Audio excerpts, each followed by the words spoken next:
ശരിക്കും കൃഷിയിലെ വിളവ് എന്താണ്? ഭക്ഷണം മാത്രമാണോ? അതാണ് നമ്മൾ ഇനി മനസ്സിലാക്കേണ്ടത് സാധനം. ഇപ്പോൾ ആധുനിക കൃഷിയിൽ എത്രമാത്രം ഉൽപ്പാദിപ്പിക്കുന്നു എന്നാണ് കൃഷിയുടെ വിജയമായിട്ട് കണക്കാക്കുന്നത്.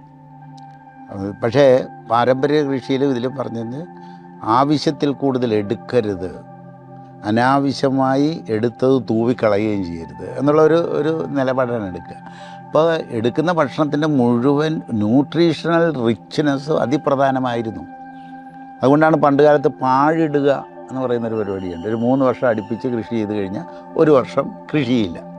കാരണം അതിൻ്റെ ന്യൂട്രീഷൻസ് തിരിച്ചു കിട്ടണം. ഇത് മറ്റേ അതിനകത്ത് നോക്കണില്ല. അതുകൊണ്ട് തന്നെയാണ് ഒരുപാട് രോഗങ്ങൾ വന്നിരിക്കുന്നത്. അപ്പോൾ ഇപ്പോൾ വിചാരിക്കുന്നത് ന്യൂട്രീഷൻസ് മുഴുവൻ മരുന്ന് കടയിൽ നിന്ന് വാങ്ങാൻ ഡോക്ടറുടെ നിർദ്ദേശപ്രകാരം വാങ്ങി കഴിക്കാമെന്നാണ്. ഇതല്ല, കൃഷിയിലൂടെ ആണ് ആ ന്യൂട്രീഷൻസ്, ട്രേസ് എലമെൻറ്റ്സ് മുഴുവൻ വരേണ്ടത് കൃഷിയിലൂടെയാണ്. നമുക്ക് പരമാവധി കൊടുക്കാൻ കഴിയുക ഒരു 8-10 ട്രേസ് എലമെൻറ്റ്സാണ് ഗുളികയിലൂടെ കൊടുക്കാൻ കഴിയുക.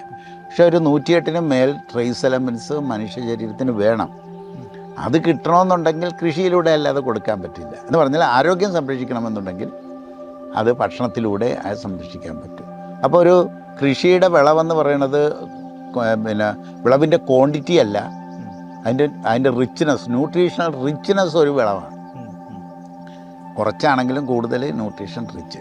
മറ്റൊന്ന്, അത് കാലാവസ്ഥ തിരിച്ചു പിടിക്കാൻ ഉതകുന്നതായിരിക്കണം കൃഷി. അതൊരു വിളവാണ്. കാലാവസ്ഥ തിരിച്ചു പിടിക്കാൻ ഉതകുന്ന വിധത്തിൽ ഒരു അഗ്രോ ഇക്കോളജിക്കൽ ഡിസൈനിങ് കൃഷിയിൽ വരണം. അതിപ്പോൾ ജൈവ കൃഷി മാത്രം ചെയ്തിട്ട് കാര്യമില്ല. കൃഷി ഡിസൈൻ ചെയ്യുമ്പോൾ അതൊരു അഗ്രോ ഇക്കോളജിക്കൽ ഡിസൈൻ, അതായത് ഇക്കോളജി തിരിച്ചു പിടിക്കാൻ ഉതകണം. എന്ന് പറഞ്ഞാൽ കാലാവസ്ഥ തിരിച്ചു പിടിക്കാൻ ഉതകുന്ന തരത്തിൽ കൃഷി ഡിസൈൻ ചെയ്യണം. അത് പണ്ട് കാലത്ത് നമ്മൾക്കിവിടെ ചെയ്തിരുന്നു. അതൊരു കാവിൻ്റെ രൂപത്തിലായിരുന്നു ചെയ്തിരുന്നതെന്ന് മാത്രം. അതായത് ആ ഒരു പ്രദേശത്ത് വളരുന്ന സസ്യങ്ങളുടെ ഒരു കൂട്ടം, ഒരു മഴക്കാടിൻ്റെ ഒരു ചെറു പതിപ്പ് കൃഷിയിടങ്ങളിലെല്ലായിടത്തും അവിടെ ഉണ്ടായിരുന്നു. അപ്പോൾ അത് അവിടെ ഒരു മൈക്രോ ക്ലൈമറ്റ് ക്രിയേറ്റ് ചെയ്യും. ഒരു കാവെന്ന് പറയുമ്പോൾ ഒരു മൈക്രോ ക്ലൈമറ്റ് ക്രിയേറ്റ് ചെയ്യും. ഒരു മരക്കൂട്ടത്തിന് അത് നടക്കത്തുമില്ല. അതായത് ഇപ്പോൾ ജപ്പാനിൽ നിന്ന് വന്നിരിക്കുന്ന ഒരു മിയാവാക്കിക്ക് ക്ലൈമറ്റ് ഉണ്ടാക്കാൻ പറ്റില്ല, മരക്കൂട്ടം ഉണ്ടാക്കാൻ പറ്റും. അവിടെയാണ് കേരളത്തിൻ്റെ കാവിൻ്റെ ഇമ്പോർട്ടൻസ് നമ്മൾ മനസ്സിലാക്കേണ്ടത്. ഒരു കാവിന്, ഒരു സർപ്പക്കാവ് എന്ന് പറയുന്ന, അല്ലെങ്കിൽ ഏതെങ്കിലും ഒരു കാവിന് അവിടുത്തെ മൈക്രോ ക്ലൈമറ്റ് ക്രിയേറ്റ് ചെയ്യാൻ പറ്റും. ഒരു മരക്കൂട്ടത്തിന് അത് സാധിക്കില്ല. അപ്പോൾ അത് മനസ്സിലായി. അതൊരു കൃഷിയിടത്തിൽ ഉണ്ടായിരുന്നതാണ്. അപ്പോൾ ആ കൃഷിയിടത്തിൻ്റെ ക്ലൈമറ്റ് അവിടെ നിയന്ത്രിക്കും. അതായത് അന്തരീക്ഷത്തിൻ്റെ ആർദ്രത ഒരു വിളവാണ്. കൃഷിയിലൊരു വിളവാണ് അന്തരീക്ഷത്തിൻ്റെ ആർദ്രതയും കൂടി ഉണ്ടാക്കിയെടുക്കുക എന്നുള്ളത്. അതിന് കാവ് ഉപകരിച്ചിരുന്നു. മാത്രമല്ല, കൃഷിയിലൂടെയാണ് ഇത് ബയോഡൈവേഴ്സിറ്റി കൺസർവേഷൻ നടക്കേണ്ടത്. അതിനും ഈ കാവിൻ്റെ പ്രസക്തി അവിടെ വരുന്നുണ്ട്. അല്ലാതെ നമുക്ക് വേണ്ട വിളകൾ മാത്രം കൃഷി ചെയ്ത് മുന്നോട്ട് പോകാൻ പറ്റില്ല. പ്രകൃതിക്ക് വിലസാൻ, വിളയാടാൻ ഒരു ഇടം കൃഷിയിടത്തിൽ മാറ്റി വെച്ച് കൊടുക്കുന്നു. അതിൽ നിന്നും കിട്ടുന്ന ആ എല്ലാ കാര്യങ്ങളും, ഒരു ബയോഡൈവേഴ്സിറ്റി കൺസർവേഷൻ, പ്ലാന്റ്സിൻ്റെ മാത്രമല്ല ജീവികളുടെയും കൺസർവേഷൻ അവിടെ നടക്കുന്നു. അതൊരു വിളവല്ലേ? ഒരു ബയോഡൈവേഴ്സിറ്റി കൺസർവേഷൻ എന്ന് പറഞ്ഞാൽ ഒരു വിളവാണ്. പിന്നെ കൃഷിയിലൂടെ നമ്മൾ കൂടുതൽ വിളവ് കിട്ടുന്ന ഇനം മാത്രം നടുന്ന രീതി ജൈവ കൃഷിയിലില്ല. കുറച്ചേ വിളവ് കിട്ടുന്നുള്ളൂ, കൂടുതലും കിട്ടുന്ന ഇനങ്ങൾ. The more diverse the more sustainable എന്ന് പറയുന്ന ഒരു പ്രിൻസിപ്പിൾ അതിനകത്തുള്ളത് കൊണ്ട് വിളവല്ല. ഇപ്പോൾ ഒരു തെങ്ങ്, അതിൽ 200 തേങ്ങ കിട്ടുന്നത് ചിലപ്പോൾ 50 തേങ്ങ കിട്ടുന്ന കപ്പത്തെങ്ങെന്ന് പറയുന്ന ഒരു ഇനമൊക്കെ ഉണ്ട്. അതും കൂടി ഉണ്ടാകും. അപ്പോൾ വിളകളുടെ ബയോഡൈവേഴ്സിറ്റിയും ആ പ്രദേശത്തെ പ്ലാന്റ്സിൻ്റെ ബയോഡൈവേഴ്സിറ്റി കൺസർവേഷൻ അതൊരു വിളവല്ലേ ആണ്. പിന്നെ അവിടെ ഒരു AC ക്ലൈമറ്റിക് കണ്ടീഷൻ ഉണ്ടാക്കും. അതൊരു വിളവല്ലേ? അതൊരു വിളവാണ്. അതേമാതിരി തന്നെയാണ് നമ്മളവിടെ ഒരു വിൻഡ് ബ്രേക്കിംഗ്, കാറ്റിനെ തടുക്കുക, വെള്ളം ഹാർവെസ്റ്റ്. കൃഷിക്ക് വെള്ളം കൂടിയല്ലേ കളയൂ. അപ്പോൾ ഒരു കൃഷിയിടം വെള്ളം റിസർവ് ചെയ്യുന്ന, നമ്മൾ പഠിപ്പിക്കുന്ന അതാണ്, store the water in the soil. വെള്ളം ശേഖരിച്ച് വെക്കേണ്ടത് ഡാമിലല്ല, അതാതിടങ്ങളിലെ മണ്ണിലാണ്. അപ്പം അവിടെ നിന്ന് ശേഖരിക്കപ്പെടുന്ന വെള്ളം ഒരു വിളവാണ്. ശരിക്കും അതൊരു വിളവാണ്. അവിടുന്ന് കിട്ടുന്ന ഡൈവേഴ്സായിട്ടുള്ളൊരു ഓക്സിജൻ്റെ ഒരു വിളവാണ്.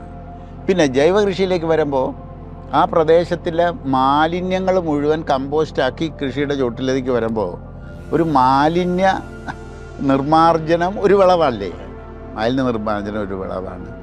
ആ ജൈവ മാലിന്യങ്ങൾ വളമാക്കി മണ്ണിലേക്ക് കൊടുക്കുമ്പോൾ വീണ്ടും വെള്ളം പിടിച്ചു നിർത്താനുള്ള കപ്പാസിറ്റി സോയിലിന് കൂടുന്നു. അതൊരു വിളവല്ലേ? Nutritional richness. അങ്ങനെ വളരെയധികം മാനദണ്ഡങ്ങൾ കൃഷിയിലുണ്ട്. ആ കൃഷിയിലൂടെ മാത്രമേ നമുക്ക് മുന്നോട്ട് പോകാനും പറ്റൂ. നമ്മളിപ്പോൾ നോക്കുന്നത് വികസനം മാത്രമാണ്. വികസനം എന്ന് പറയുമ്പോൾ നമ്മളുടെ ഭൗതിക സാഹചര്യങ്ങളുടെ സൗകര്യങ്ങൾ കൂട്ടുക മാത്രമാണ്. എന്നാൽ ജൈവ കൃഷി ഇരിക്കുന്നത് മനുഷ്യ പുരോഗമനം കൂടിയുണ്ട്. മനുഷ്യനെ നല്ല മനുഷ്യനാക്കി മാറ്റാൻ, ഒരു ആനന്ദമുള്ള യഥാർത്ഥ മനുഷ്യനാക്കി മാറ്റാൻ ഉതകുന്ന ഒരു കൃഷിയാണത്. അപ്പോൾ ഒരു പുതിയ ലോകത്തിനെ ലക്ഷ്യം വെക്കുന്നതാണ് കൃഷി. അതൊരു വിളവല്ലേ? പുതിയ ലോകം ലക്ഷ്യം വെച്ച് ഒരു കൃഷി ചെയ്യുമ്പോൾ അതൊരു യഥാർത്ഥത്തിലുള്ള ഒരു വിളവാണ്. അതായത് ഡീഗ്രേഡ് ചെയ്ത് പോകുന്ന, അന്യനിക്കലിലേക്ക് പോകുന്ന ഒരു മനുഷ്യ സമൂഹം, ഒരു ജീവിയെ റീജനറേറ്റ് ചെയ്തെടുക്കാൻ എന്ന് പറയുന്ന അതൊരു മെഡിസിൻ അല്ലേ? ഒരു ക്യാൻസറിന് കൊടുക്കുന്നത് ഒരു റീജനറേഷൻ എന്ന് പറയുന്ന ഒരു വിളവാണ്. പരമ്പരയെ നിലനിർത്തുക എന്നുള്ളതും കൂടി. അതെ, അനന്തര തലമുറയെ മെച്ചപ്പെട്ടതാക്കുക, അത് നമ്മളുടെ കുലധർമ്മങ്ങളിൽ പെട്ടതാണ്. അപ്പോൾ മെച്ചപ്പെട്ടത് ആകണമെന്നുണ്ടെങ്കിൽ മെച്ചപ്പെട്ട സാഹചര്യം വേണം. ആ പഞ്ചഭൂതങ്ങൾ 5 മെച്ചപ്പെട്ടതാകണം. അതായത് ഭക്ഷണം മാത്രം മെച്ചപ്പെട്ടത് പോരാ, വെള്ളം മെച്ചപ്പെട്ടതാകണം, വായു മെച്ചപ്പെട്ടതാകണം, അഗ്നി മെച്ചപ്പെട്ടതാകണം, ശബ്ദം, ഒരു പ്രദേശത്തെ ശബ്ദവും കൂടി മെച്ചപ്പെട്ടതാകണം. എന്ന് പറഞ്ഞാൽ ആ കൃഷിയിടത്തിലേക്ക് സകല ബേഡ്സും സകലതും എത്തി ഉണ്ടാക്കുന്ന ശബ്ദം ഒരു വിളവായിട്ട് വേണം കണക്കാക്കാനായിട്ട്. ഇതുമല്ല, ഈ ജൈവ കൃഷി ചെയ്താൽ ആ കർഷകന് പൈസയൊന്നും കിട്ടുന്നില്ലെങ്കിൽ പോലും അവന് അവിടുന്ന് ചെയ്യുന്ന കർമ്മത്തിനൊരു ആനന്ദം കിട്ടുന്നുണ്ട്. ഞാൻ ഒരുപാട് കർഷകരെ കണ്ടിട്ടുണ്ട്. ഞാൻ ചോദിക്കും, നിങ്ങൾക്ക് ഇതെങ്ങനെയാണ് കൊണ്ടുപോകണത്, ഇതെന്തിനാണ് കൊണ്ടുപോകണേ? ഒന്നും കിട്ടണില്ല. എന്നിട്ടും അതിൽ ഇൻവോൾവ് ആയിട്ട് ആളുകൾ ചെയ്തുകൊണ്ടിരിക്കുന്നു. അതായത് അവരിൽ നിന്ന് കിട്ടുന്ന ഒരു ലഹരി, ഒരു ആനന്ദം, ഒരു വിളവാണ്. അത് ഏത് തൊഴിലിനുണ്ട്. മറ്റേത് തൊഴിലിന് ഇത് കൊടുക്കാൻ പറ്റില്ല. ഈ ആനന്ദം കിട്ടിയില്ലായിരുന്നെങ്കിൽ ഇന്ന് ജൈവ കൃഷിയിൽ ഒരു മനുഷ്യനും ഉണ്ടാവില്ലായിരുന്നു. കാരണം സാമ്പത്തിക നേട്ടമില്ല, സാമ്പത്തിക നേട്ടം, സമൂഹത്തിൻ്റെ അംഗീകാരം ഇല്ല. ഈ ഒരു അത് യഥാർത്ഥത്തിൽ കൃഷിയിലെ ഒരു വിളവാണ്. ഞാൻ നല്ലത് മാത്രമേ കൊടുക്കൂന്നുള്ള അതിൻ്റെ ഉള്ളിൽ നിന്ന് വരുന്ന എൻ്റെ ഭൂമി ഭക്ഷണത്തിൽ ഞാൻ പുറത്തേക്ക് കൊടുക്കുന്ന ഭക്ഷണം കഴിക്കുന്ന ഒരു മനുഷ്യനും ഒരു ദ്രോഹവും വളരുന്നില്ല. അതൊരു വിളവല്ലേ? അത് മാത്രമല്ല, നന്മയുള്ള മനുഷ്യരുടെ സൃഷ്ടിക്കലാണ് കൃഷി. അതൊരു വിളവല്ലേ? മനുഷ്യരിൽ നന്മയുള്ള മനുഷ്യരെ സൃഷ്ടിക്കുന്നു, മനുഷ്യ പുരോഗമനം സാധ്യമാക്കുന്നു, ചിന്തകൾ കറക്റ്റ് ചെയ്യാൻ ഉതകുന്നു. ഇതെല്ലാം ഒരു വിളവല്ലേ? നമ്മൾ വിചാരിക്കുന്ന പോലെ അല്ല ജൈവ കൃഷി. ജൈവ കൃഷിയെ ഒരുപാട് മനുഷ്യർ തെറ്റിദ്ധരിച്ചു പോയിട്ടുണ്ട്.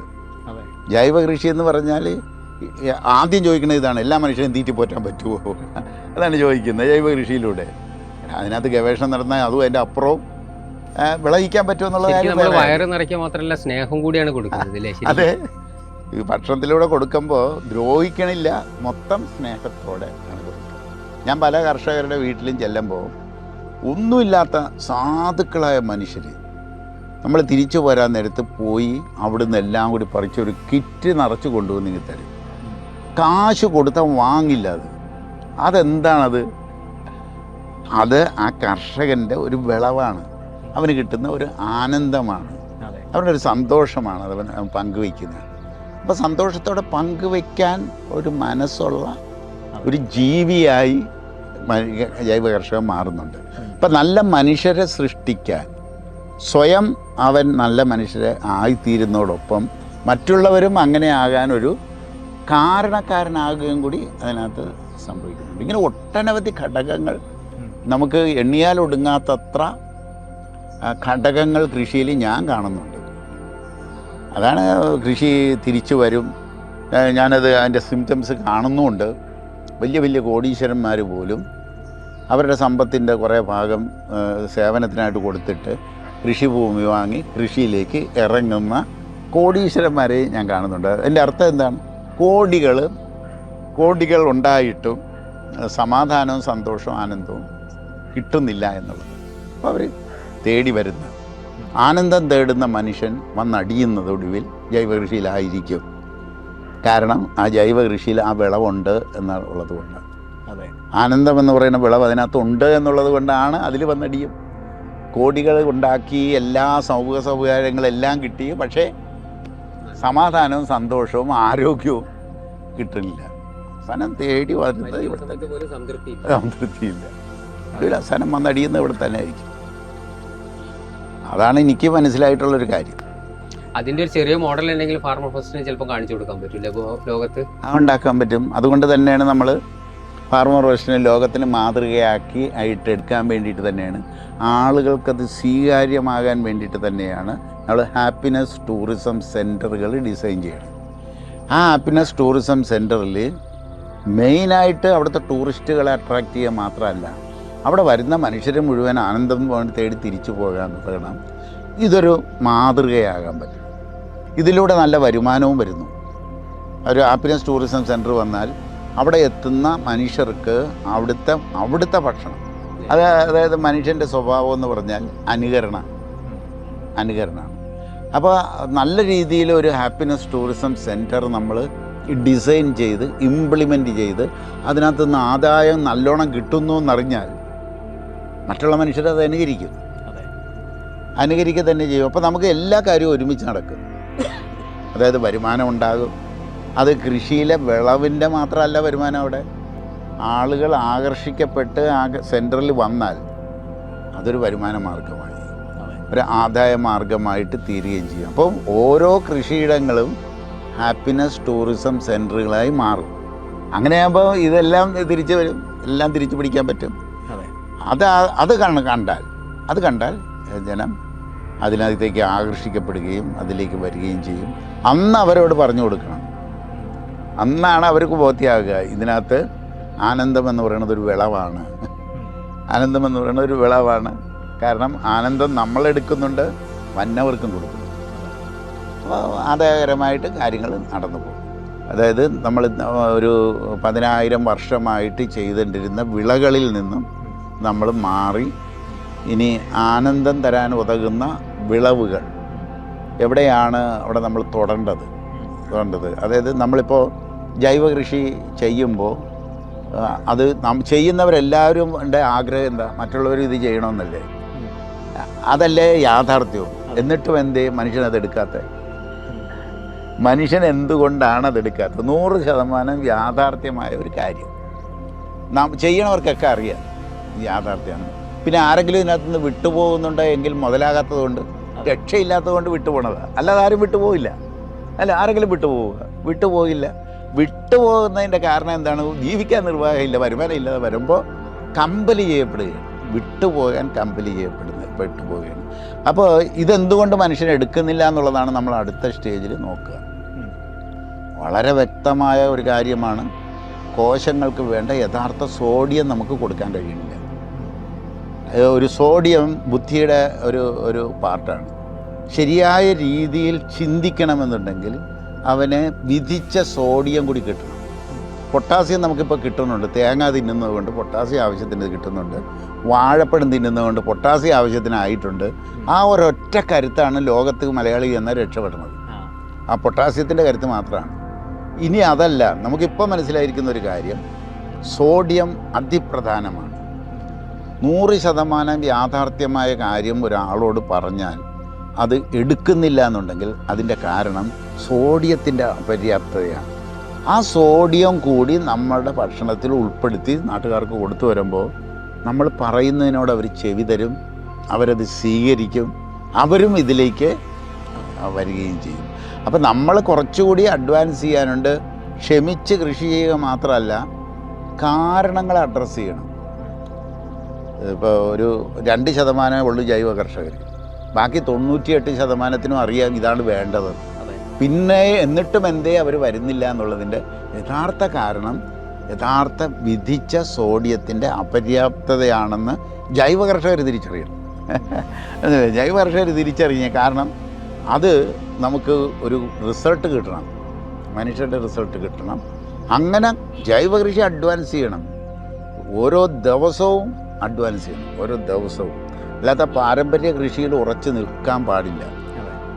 അഡ്വാൻസ് ചെയ്ത് പോകുമ്പോൾ ലോകം അതിലേക്ക് വരും, ലോകം മുഴുവൻ അതിലേക്ക് വരും.